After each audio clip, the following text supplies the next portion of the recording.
Bueno, mira, el planteamiento de política obrera está íntimamente vinculado a lo que entendemos es una crisis muy profunda, social, política del país.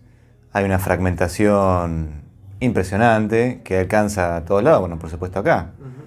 Gay ha decidido no renovar y su gobierno está prácticamente disuelto.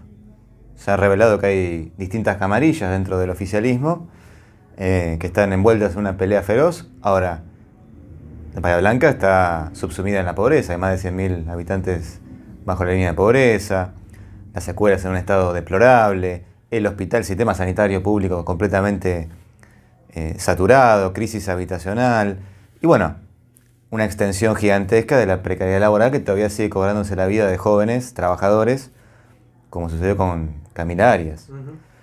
Esa es la realidad de la ciudad. Las peleas de ellos transcurren por otros andariveles, manejo del presupuesto, ¿no es cierto? Una fragmentación política fabulosa, el peronismo lo mismo. Entonces, nuestro planteamiento es que esta crisis tiene que colocar fuerte las reivindicaciones y demandas del mundo del trabajo, especialmente cuando son ferozmente atacadas. Porque la primera actividad de campaña fue decir que los docentes, ya está, no pueden hacer más huelga, no pueden hacer más manifestaciones, porque hay que trabajar como de lugar. Vas a estudiar alabanza y salís en ambulancia, pero no se puede hacer paro. O en la escuela primaria 60 que se prendió fuego. Ahora, yo sé que muchos de esos padres pelean con nosotros por esas mejoras edilicias. Lo que yo les diría es que tenemos que unirnos juntos en una lucha fuerte y decidida. Tampoco estoy a favor de que la lucha se extienda indefinidamente en el tiempo, en forma intermitente. Esto es un debate que hemos tenido incluso en las asambleas de SUTEBA. Somos de la idea que como Jujuy en Salta organicemos una buena huelga y pongamos fuerte pero la escuela pública está siendo fuertemente bastardeada. Y el salario, porque van de la mano. Van a ir al paso con otros miembros de la izquierda. ¿Qué propone política obrera a diferencia quizás del PTS o del Partido Obrero? Bueno, nosotros hemos... política obrera se formó hace poco. Surge de la expulsión sumaria de muchísimos militantes, entre ellos Jorge Altamira, Marcelo Ramal, quien es nuestro candidato a presidente. Y hemos discutido, digamos, que el Frente de Izquierda se ha envuelto en una interna feroz que no tiene nada que envidiarle a la que están haciendo Bullrich, Larreta. Se hacen spots para criticar al otro partido. Es una cosa que nunca hemos visto. Yo me acuerdo muy bien que cuando se formó el Frente de Izquierda en 2011, Altamira escribió una nota pidiéndole disculpas al resto de los partidos del Frente de Izquierda porque habíamos sacado un afiche que ponía en mayúscula el nombre de Altamira y en minúscula el nombre de los compañeros del Frente. Y diciendo, no, nos equivocamos. Esta no es la manera en que tenemos que encarar una campaña frentista. ¿No es cierto? Todo eso se ha dilapado porque, bueno, el Frente de Izquierda hoy en vez de atender a esta crisis política y social está viendo a ver quién va a encabezar, es una pelea, digamos, agrupamientos que no se reconocen ningún tipo de principios, ¿no es cierto? Así que de nuestra parte vamos a pelear porque de esta crisis surge una conciencia mayor en los trabajadores del derrumbe al cual asistimos y que no es otro más que el derrumbe de un régimen social. Finalmente hay un mundo en guerra. Nosotros no somos los que celebramos que hay un mundo en guerra y por lo tanto, qué bueno que vamos a poder exportar materias primas, petróleo. No, esto es una catástrofe para la humanidad, para el medio ambiente, para la humanidad en sí misma. La humanidad está en peligro. Con el capitalismo esto es lo que demostró la pandemia y por lo tanto la salida es que los trabajadores tengamos nuestra propia alternativa política. Hablaste de crisis de distintos tipos dentro de Bahía Blanca. Me parece que obviamente va apuntado sobre todo a la clase trabajadora y tratar de sacarla de esa crisis. ¿Cuáles son los puntos principales? Entiendo que hay una cuestión económica, pero también una cuestión social de crisis dentro de la clase trabajadora, ¿no? Sí, porque está todo conectado. Por ejemplo, bueno, nosotros tenemos compañeros que trabajan en el hospital municipal. La cantidad de personas que ingresan por intoxicación por monóxido de carbón. Hoy estuve en el municipal y estaba colapsada la Claro, guardia. pero eso es una vivienda precaria. Una vivienda precaria donde viven muchas personas, porque no tenés el ingreso suficiente para tener tu propia casa, para poder emanciparte. Es decir, es una crisis conectada. Lo mismo con la masacre que uno ve cotidianamente en las calles. Es terrible. Ahora, claro, si uno tiene un trabajo precario, ¿no es cierto?, con un ingreso por debajo de la inflación, no te puedes comprar un auto, dependes del transporte público, que también es bastante caro, te compras una moto.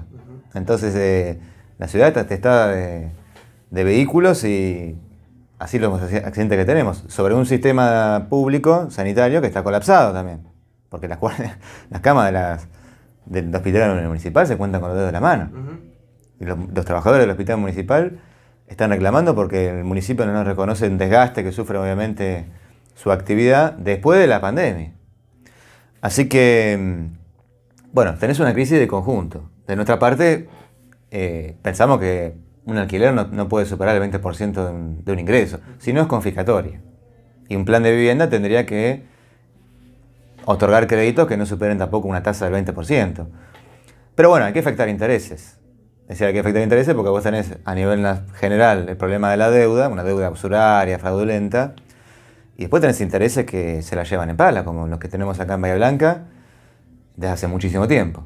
Tenés una fuerte industria petroquímica, puerto de aguas profundas, toneladas que se despachan todos los días, sin embargo la ciudad se empobrece aceleradamente.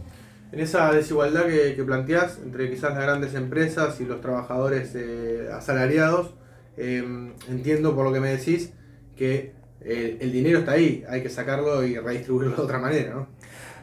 La riqueza que se genera es impresionante. Pero bueno, es el capitalismo. El capitalismo organiza todo en función de una renta, de un lucro, y por lo tanto, si hay una pandemia, bueno, las vacunas se van a vender.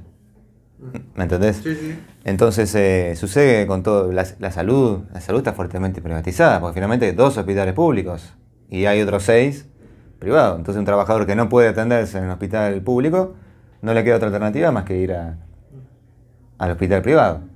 Y los que no tienen alternativa tienen que ir sí o sí al hospital público, que está completamente saturado.